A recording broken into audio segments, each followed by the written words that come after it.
What's up, guys? Welcome back to another edition of Terrible Towel Tuesday. I am your host, SimFBallCritic, guys, and it's a sad one, guys. It's a sad Terrible Towel Tuesday because the 2016 season has come to an end. Of course, guys, you know by now, the Pittsburgh Steelers were unable to get it done in New England against the Patriots, and we lost pretty handily. You know, it was not a pretty loss.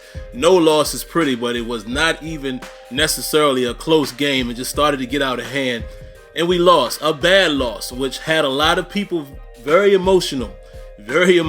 So let's talk about this whole thing. I told you guys here on Terrible Towel Tuesday I would give my exact reasons why the Steelers lost.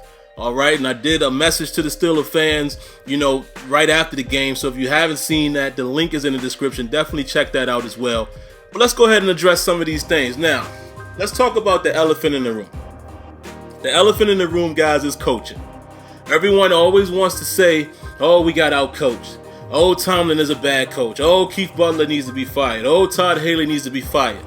All of these things always come up. All right, now let me address those things first, and then I'll get into some specifics.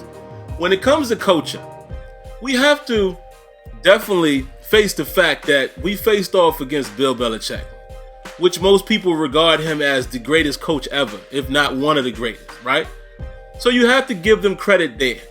Now, I understand that Steelers fans, we are very, very, we are very deep rooted into championships. We have high expectations. So when you don't win a ring, it somewhat feels like a failure.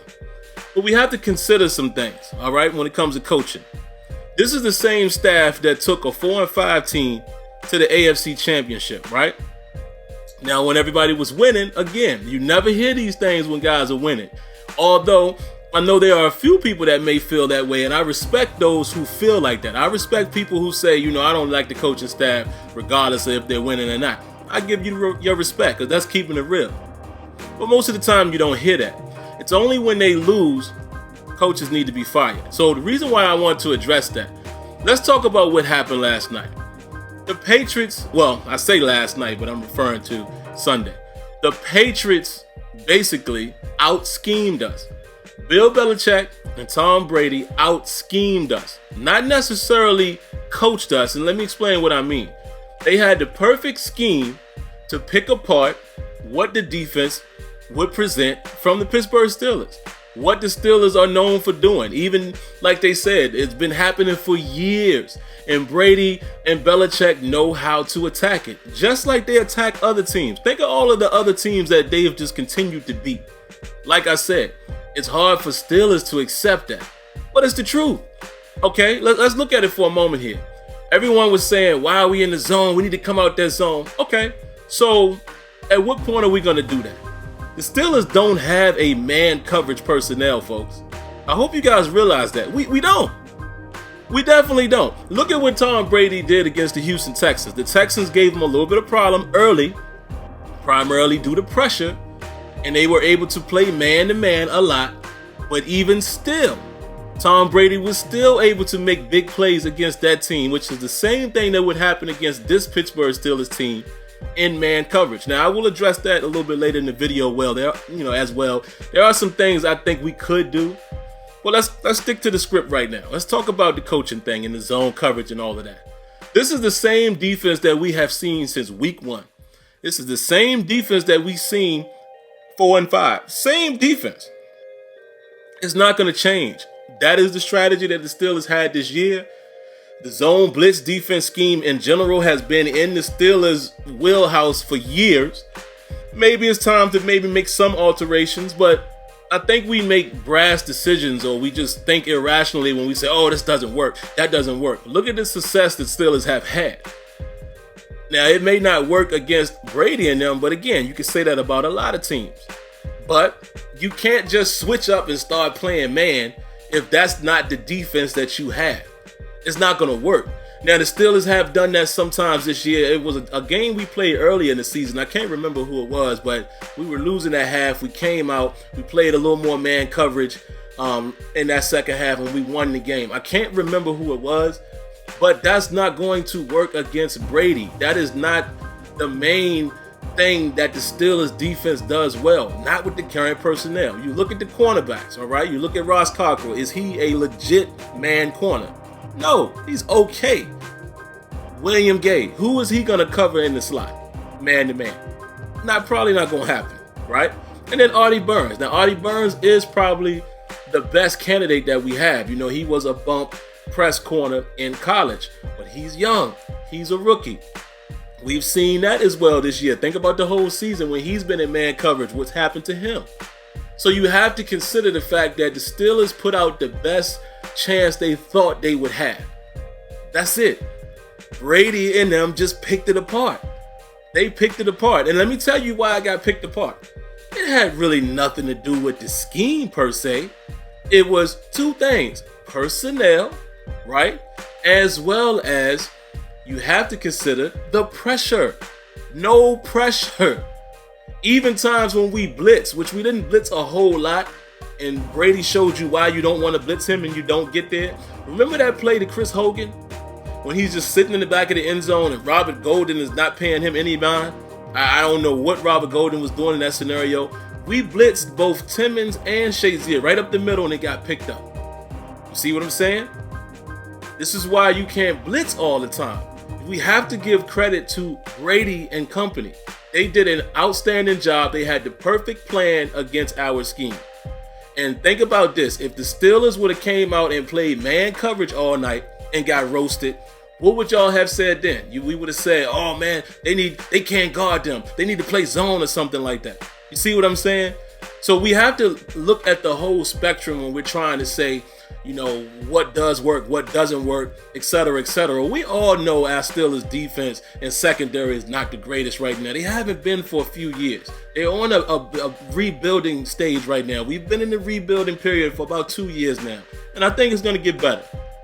You know, you think guys like Sinquez Golson may come back and help us out in the slot and things of that nature.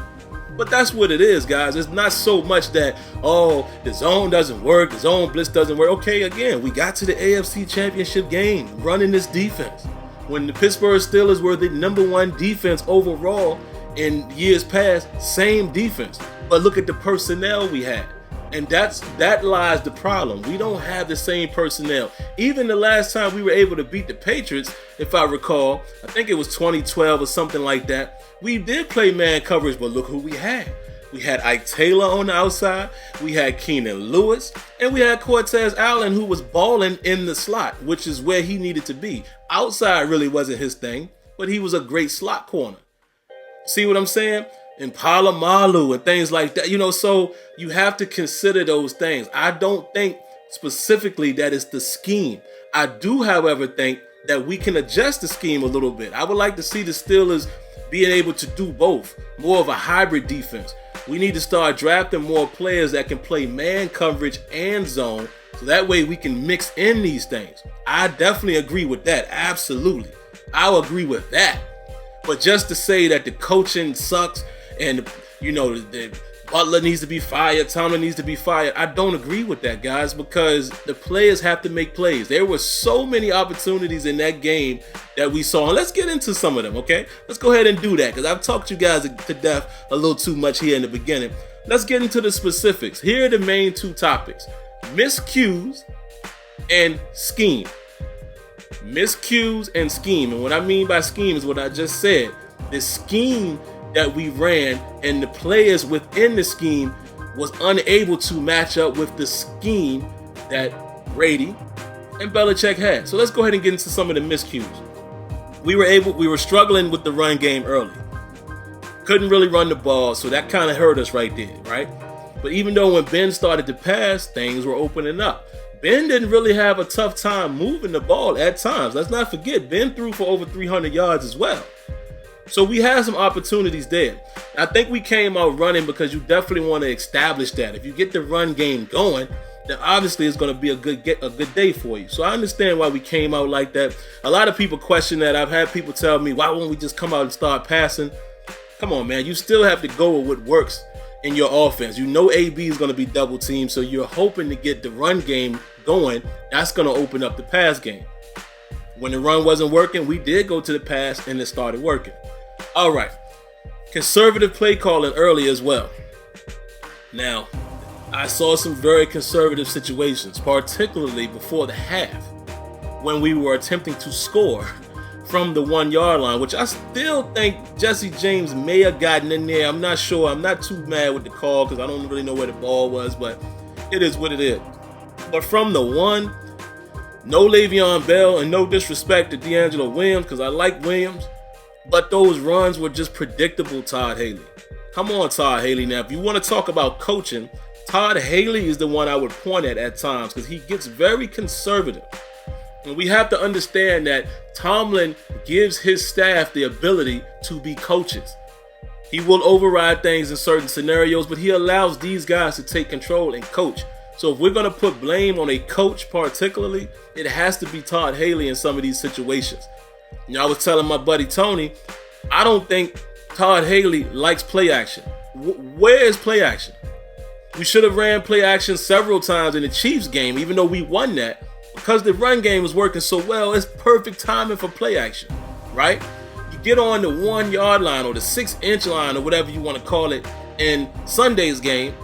Why not do a quick play action on first down? First or second? How about this? What's wrong with quarterback sneak?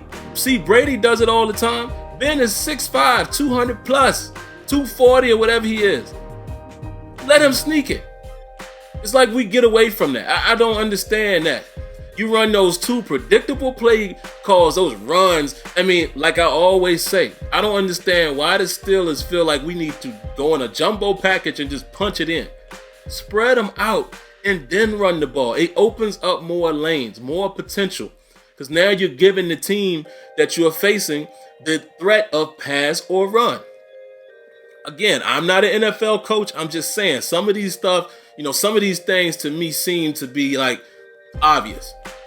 But again, when you're in the throes of the situation and it's heat of moment, coaches got to make tough calls. I'm just saying, man, some of this stuff should be obvious. All right, next. The Patriots spread out the defense, man. They caused a lot of problems. They came out at 5 wide very early, and they ran a lot of dink and dunk at first, and the middle starts opening up. And I'm telling you, man, the pressure is really what killed us. Because what I don't agree with as well, here's another coaching aspect. I hate to see when we run the zone coverage and we're only blitzing or bringing 3 persons on pass rush. 3 pass rushes? That's not going to work. That's giving too much time to Tom Brady. Now that I can disagree with as a coaching decision. Why do that? Running zone, primarily, I don't have a huge problem with it, guys, because like I said, we have been successful with it. Shazier has gotten interceptions. Artie Burns, Sean Davis. Our interceptions have actually gone up this year. So the defense is working at times. We just need to be better in the middle of the field, and we need to be better in 3rd and long situations. That's where we struggle. Again, guys, I think this is a personnel issue. Let's go back and talk about that play with Chris Hogan. What was Robert Golden doing? He never looked at Chris Hogan. Now, I know when Phil Simms diagrammed it, he said that Ross Cockrell had to make a decision, which he did. As a corner, he ran with the guy I guess he felt that was the best to run with. But Golden never looked to his left. Chris Hogan is coming right at him, and he just continues to look to the right. What he's doing is he's reading the eyes of the quarterback. And I know that's something that we focus on, but at the same time, man, a player, a safety needs to be looking to see where his threat is. There's no reason why Chris Hogan was never identified in that scenario. That's a problem. That's a huge problem. That's on the player. I can't blame the coaches for how a player performs. Coaches put you in position. They call the play. You have to execute. That's just my opinion. All right, what else we got here? Eli Rogers, man. Positive note, Eli Rogers was our matchup, which was something I said earlier in the week. I thought that Eli Rogers would come up big. I figured they're going to take AB away. Not sure who the second option was going to be, whether it was Sammy Coates or Hamilton or whoever that is over there. Didn't think that guy was going to be a huge threat. Thought they would, kind of contain that other guy as well, but I felt like Eli Rogers would be the guy working the middle, and he did, and he had a great game. He did fumble. That hurt us. Can't do that, young boy. But hey, Eli Rogers showed some glimpses of what he can be. His first full season, I was pretty satisfied with the way Eli Rogers has played throughout the year when he had his opportunity. Jesse James as well came up big. You know, Jesse James did some big things. He had some drops as well, which leads me to the next problem. We had a ton of drop balls, folks, that changed the momentum of the game. That play on 3rd and 1 in the opening drive to Sammy Coates, it hits you in the hands, right in the hands, and you drop it. Now, I understand he's been dealing with the fingers and all of that, but listen, man, this is the AFC Championship. It hits you in your hands. That is a huge momentum swing right there. Maybe he catches it and continues to run and get a touchdown. If not, it's deep downfield and that momentum is going. Because remember, the Patriots only had 3 points at that moment, right? So we get right back down the field and potentially score, or more than likely get a field goal if we don't score. That changes the whole dynamic again. See what I'm saying? So that play, the drop, touchdown by Kobe Hamilton, hit him right in the hands. You have to make those catches. Like Tomlin says, those are combat catches, but it hit you before the defender even attempted to swat it. You have to make that catch. That killed us. And there was numerous other drops throughout the night. Like I said, I think Jesse James had one. I believe there were a couple more drops by Coates or Hamilton, but there were quite a few drops in the game, man, that killed us. All right. Now here's some other things. The defense giving up big plays. Again, you can't put this on the coach. That flea flicker, great call. But as we saw, Mike Mitchell got sucked up. Bit way too hard. And next thing you know, the ball is going over his head and it's a touchdown. Again, no pressure on that play. So pressure is the main reason why our defense gets exposed. You have to understand that. Any defense in the NFL, when you're in zone coverage and there's no pressure to the quarterback, somebody will get open. Think about how many times Big Ben makes plays like that. He just waits and waits and waits and waits until somebody's open and he makes the play. He did it last night. I keep saying last night, but y'all know what I'm talking about. He did it in that game numerous times. So I know it's hard to accept, but we can't just beat up the Steelers and just say, oh, they're the only team who give up stuff. No, we definitely don't do a great job at it, but I'm telling you, the pressure. The Steelers don't have a premier pass rusher. We don't have that. Prime example, you look at a team like the Denver Broncos, right? Why can they run man so much? They have solid cornerbacks, but they have outstanding pass rush. That's the reason why they can afford to let them dogs eat and let the DBs man up and get in their face, because they know the quarterback is not going to have all day to pass the ball. Same cannot be said currently for the Pittsburgh Steelers. We don't have a dominant pass rusher, nor do we really have those kind of shutdown corners. We have to take that in consideration. All right, here's a couple more things, guys, and we get out of here. The red zone efficiency again, man. We can't keep getting down into the red zone or just outside the red zone and not score touchdowns. Like I said, some of the fault in the last game against the Patriots. Can't really put that all on Ben. Ben made a heck of a throw to Kobe Hamilton. He drops it. Todd Haley then comes back on that play before the half, that series before the half. You run those 2 run plays, which was so predictable. Everybody in the world knows it's coming. And we don't get a touchdown out of that. From the 1-yard line. You see what I'm saying? You got to be better in those scenarios, man. Whether it's the 1-yard line or the 25 or the 30. And I like to say the extended red zone, because to me, when you get to the 30-yard line, I'm thinking touchdown. I'm thinking touchdown, not just the 20, the 30. You have to score touchdowns, and your play calling has to go to the next level, because everyone knows defense gets tight in that area. You have to do something to try to confuse the defense, and we just don't do it. That's on Todd Haley. It is what it is. All right, now here's another thing with those run plays with D'Angelo Williams. 2 consecutive run plays, no Roosevelt Nix. What are we thinking? If we're going to run the ball, you are not going to have one of the best blockers for us, one of the guys that we have highlighted all year. Now that stuff, guys, that's coaching. That's what I can point to with coaching. But again, I can disagree with a coach, But if I look at the full body of work, I'm not ready to fire nobody. I'm not ready to fire people. Now, Todd Haley, that one is kind of debatable. Does the offense work?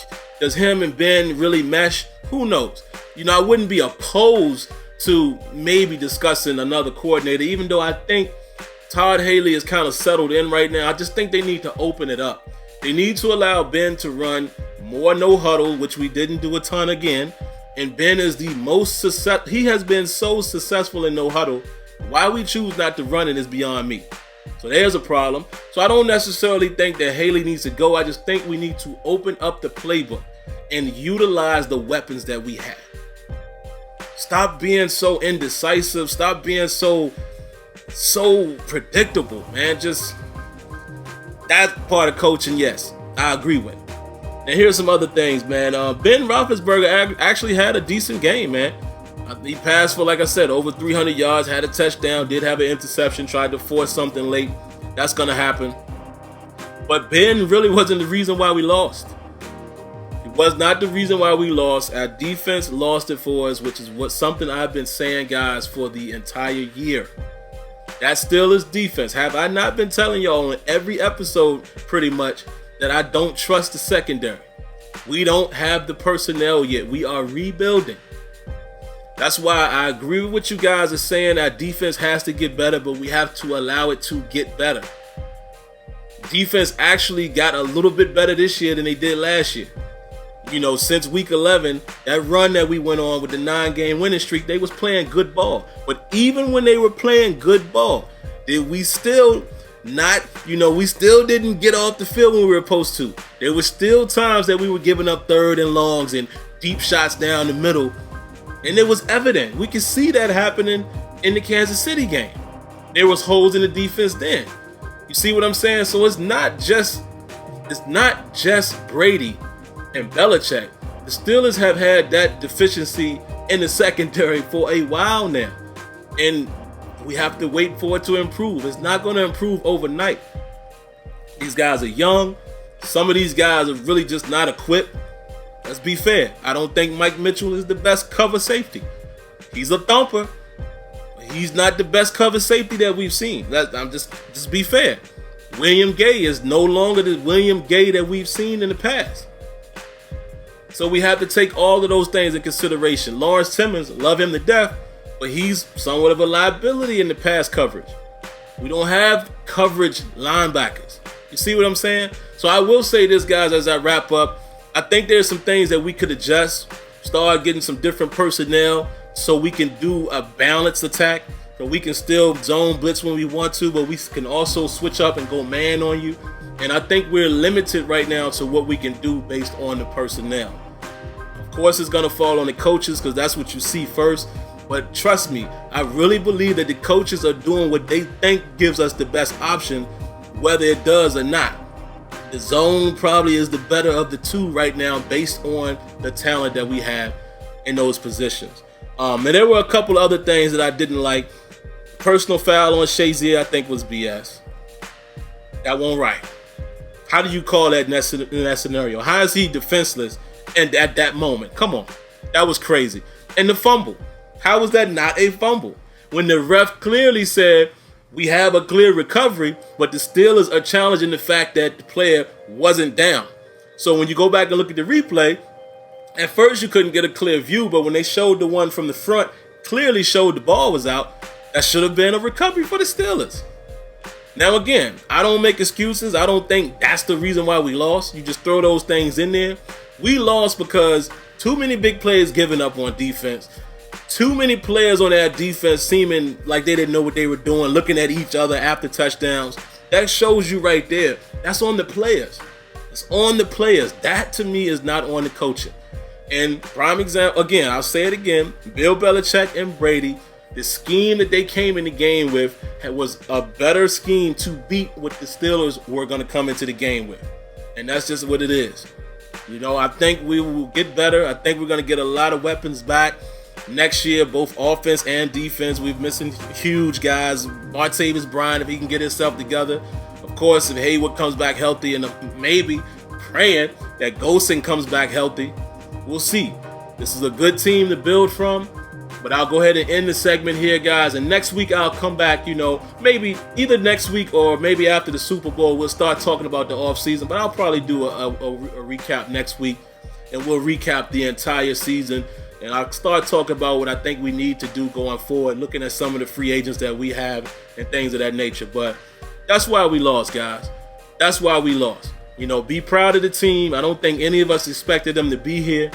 They got to the AFC Championship game and lost that game to a Patriots team led by Brady, coached by Belichick in Foxborough. It is what it is. And we all know it in our hearts that our defense wasn't the greatest all year. So it was no surprise what happened. But all right, that's all I got for you guys. Like always, man, when the screaming face appears, go ahead and hit that to sub to the channel. And do me a favor, man. Go ahead and hit the like button if you liked the video. If you didn't like it, share those thoughts as well. But either way, I'll be back at you guys next week with a season end recap. All right, guys, that'll do it. Peace.